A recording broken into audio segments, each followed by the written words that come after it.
Today is a huge victory for the LGBTQ community. A landmark ruling by the U.S. Supreme Court when it comes to protecting the LGBTQ community in the workplace. Good morning to you. Thank you so much for joining us. I'm Stella Escobedo. And I'm Heather Myers in for Eric Conard. On this Monday, the U.S. Supreme Court has ruled that the language of the Civil Rights Act of 1964 also applies to discrimination based on a person's sexual orientation and gender identity.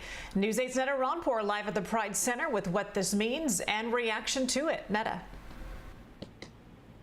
Yeah, good morning. We spoke with folks here at San Diego Pride, and they are calling this a victory, but they do acknowledge that a lot more work still needs to be done.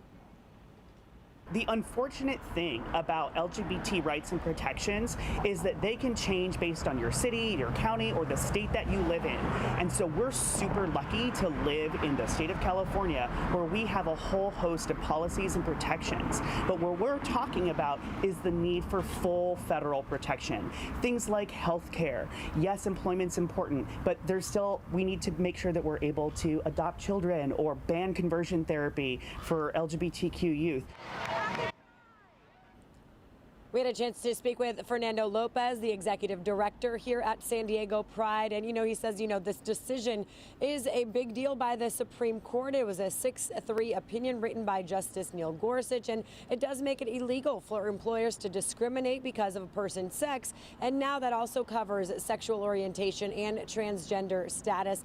It is being called a landmark ruling. It will extend protections to millions of workers nationwide and will have a great impact here in San Diego. As Fernando explains, California already offers many protections in the workplace, but that did not necessarily apply to federal workers. And now those federal workers, which would include the many members in the military here in San Diego, would also be protected in their workplace. Now, the next step, they say, is to get the Equality Act passed in Congress. It would amend the Civil Rights Act to prohibit discrimination on the basis of sexual orientation and gender identity in employment, but also in housing, public accommodations, public education, all on a federal level.